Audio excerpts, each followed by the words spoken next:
Inaabangan siya ron. Kevin Holland, sidestep. Oh, there's a block by Marlo Aquino. A beautiful block. Yan na naman, the great equalizer, the skyscraper. At libre si tira. Pino. Harencio from the side. 3-point shot. Partner, siya talaga ang bombero dito sa larong ito. Pangalawang 3-point shot ni Pino Harencio dito po sa larong ito. Jojo Lastimoso with a good pass against Marlo Aquino again. And the ball goes out of bounds in favor of Alaska Milk. Marlo Aquino. Talaga namang sinasabi niya na huwag kayong basta-basta papasok dito. Titira-tira sa harapan ko. What a presence sa loob ito si Marlo Aquino, the skyscraper.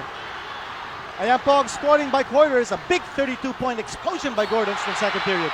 Samantala meron ng foul na tatawagin dun sa loob as Jojo Lastimoso again foiled.